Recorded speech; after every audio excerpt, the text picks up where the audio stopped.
Hi అండి, welcome to Gayatri Nandu's kitchen. ఇవాళ recipe బీరకాయ శనగపప్పు మసాలా కర్రీ అండి. చాలా బాగుంటుంది, వేడిన్నంలోకి బాగుంటుంది, అదేవిధంగా టిఫిన్స్లోకి చపాతీ, పుల్కా, నాన్ ఎందులోకైనా కూడా సైడ్ డిష్గా బాగుంటుంది. చాలా లైట్ మసాలాతో సింపుల్గా ఈజీగా చేసేసుకోవచ్చు. అది ఎలాగో ఆ ప్రాసెస్ ఏంటో చూసేద్దామా. ముందుగా అయితే వెడల్పుగా ఒక బాండీ పెట్టేసుకొని ఇందులో ఒక 2 టీ స్పూన్లు ఆయిల్ వేసుకుందాం. ఇలా ఆయిల్ వేసుకున్న తర్వాత ఆవాలు ఒక 1/2 టీ స్పూన్ వేసుకుందాము. అలాగే ఇందులో మినప్పప్పు 1 టీ స్పూన్ వేసేసుకొని జీలకర్ర కూడా ఒక 1/2 టీ స్పూన్ వేసుకుందాం. ఇలా ఇవన్నీ వేసేసుకున్న తర్వాత బాగా చిటపట్లాడేంత వరకు వేగుతున్నప్పుడు మీడియం సైజ్ ఉల్లిపాయ ఒకటి తీసుకొని సన్నగా తరిగి వేసేసుకుందాం. అలాగే కరివేపాకు కూడా ఒక 2 రెమ్మలు వేసేసుకుందాము. వేసుకొని చక్కగా మిక్స్ చేసుకుందాం. ఇలా మిక్స్ చేసుకున్న తర్వాత రాళ్ళుప్పు ఒక 1/2 టీ స్పూన్ కన్నా తక్కువ వేసుకున్నానండి. వేసేసుకొని ఒకసారి బాగా మిక్స్ చేసుకుందాము. మనకు ఎప్పుడైనా సరే ఉల్లిపాయలు తొందరగా వేగాలంటే ఏదో ఒక సాల్ట్ వేసుకోవాలి కొద్దిగా. అలా వేసుకొని కొద్దిగా ట్రాన్స్పరెంట్ అయిన తర్వాత అల్లం వెల్లుల్లి పేస్ట్ 1 టీ స్పూన్ వేసుకొని పచ్చివాసన పోయేలాగా బాగా కలుపుకుంటూ ఫ్రై చేసుకోవాలి. ఇలా చూపిస్తున్న విధంగా బాగా ఫ్రై అయిపోతుంది చూసారా. ఇలా బాగా ఫ్రై అయిపోయిన తర్వాత మీడియం సైజ్ టమాటా ఒకటి సన్నగా తరిగి వేసేసుకుందాం. ఈ టమాటా కూడా బాగా మెత్తమడేంత వరకు మగ్గాలి, లేదు అంటే కొంచెం టమాటా పచ్చివాసన వస్తుందండి. ఇలా చూపిస్తున్న విధంగా బాగా కలుపుకుంటూ సగభాగానికి కుక్ అవ్వాలి, అంటే ఉడకాలండి. ఇలా సగభాగానికి ఉడికిపోయిన తర్వాత పసుపు ఒక 1/2 టీ స్పూన్ వేసేసుకుందాం. ఇందులోనే రుచికి సరిపడా కారం 1.5 టీ స్పూన్ వేసుకుంటున్నానండి.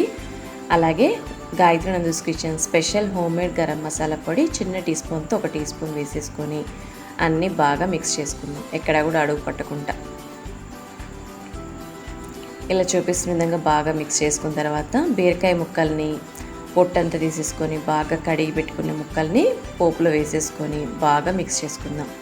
మనకి ఎప్పుడైనా సరే బీరకాయలు అంటే పీచు నార ఎక్కువ ఉండే పదార్థాలను ఎక్కువ మన డైట్లో వాడుకోవడం వల్ల ఆరోగ్యానికి చాలా మంచిదండి. బ్యాడ్ కొలెస్ట్రాల్ బాగా రెడ్యూస్ అవుతుంది. ఇలా చూపిస్తున్న విధంగా పచ్చివాసన పోయేంత వరకు బీరకాయ ముక్కలను కూడా బాగా ఫ్రై చేసేసుకున్నాం కదా. ఇప్పుడు పచ్చిశనగపప్పు ఒక 1/2 గ్లాస్ పప్పు ఒక వెజల్ పెట్టుకొని ఉడికించుకున్న పప్పుని వేసేసుకుందాం. మరి బాగా మెత్తగా ఉడకాల్సిన అవసరం లేదు, కొంచెం పప్పులుగా ఉంటే తినడానికి బాగుంటుంది. మరీ అలా మెత్తగా కాకుండా అలా మరీ గట్టిగా కాకుండా మీడియంగా ఇలా ఇవన్నీ వేసేసుకొని ఇందులో కొద్దిగా వాటర్ అవసరమైతే వేసేసుకొని ఒక 8 నిమిషాల పాటు మధ్య మధ్యలో కలుపుకుంటూ బాగా మీడియం ఫ్లేమ్లో ఉడికించేసుకోవాలి. ఇలా చక్కగా ఉడికిపోయింది కదండి. మనకి బీరకాయ ముక్కలు ఉడికిందా లేదో ఒకసారి టెస్ట్ చేసుకోండి.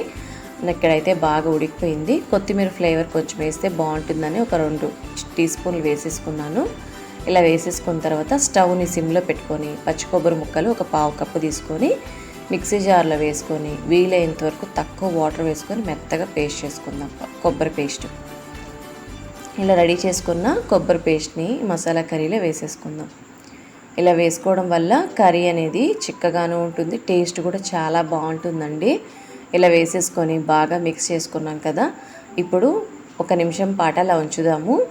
ఇలా 1 నిమిషం తర్వాత బాగా పొంగుతూ ఉడుకుతున్నప్పుడు కొత్తిమీర తరుగుతూ కొద్దిగా గార్నిష్ చేసేసుకొని స్టవ్ ఆపేసి ఏదైనా ఒకసారి బాగా మిక్స్ చేసుకొని అడుగు పట్టకుండా ఇలా చక్కగా రెడీ అయిపోయిన తర్వాత సర్వింగ్ బౌల్ తీసుకొని సర్వ్ చేసుకుంటే ఎంతో రుచికరంగా ఉండే బీరకాయ శనగపప్పు మసాలా కర్రీ రెడీ అయిపోయింది లైట్ మసాలాతో.